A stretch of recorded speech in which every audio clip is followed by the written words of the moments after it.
মঙ্গলবার দুদকের প্রধান কার্যালয়ে সংবাদ সম্মেলনে কথা বলেন সংস্থাটির মহাপরিচালক মোহাম্মদ আক্তার হোসেন।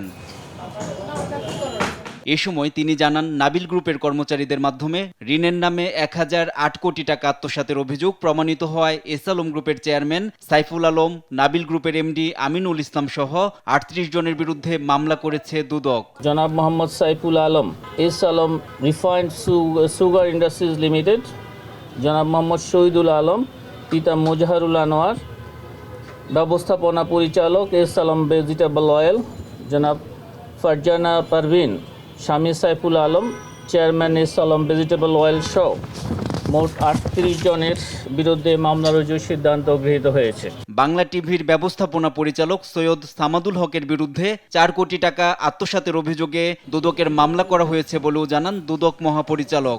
অভিযোগ সংশ্লিষ্ট সৈয়দ সামাদুল হক, ব্যবস্থাপনা পরিচালক, বাংলা টিভি লিমিটেড কর্তৃক 4 কোটি 5 লক্ষ টাকারও বেশি মূল্যের জ্ঞাত আয়ের উৎস বহির্ভূত সম্পদ অর্জনপূর্বক বুক দখলে রাখা এবং উক্ত সম্পদ জ্ঞাতসারে স্থানান্তর, রূপান্তর এবং হস্তান্তর করার অপরাধ অনুসন্ধানকালে প্রমাণিত হয়েছে।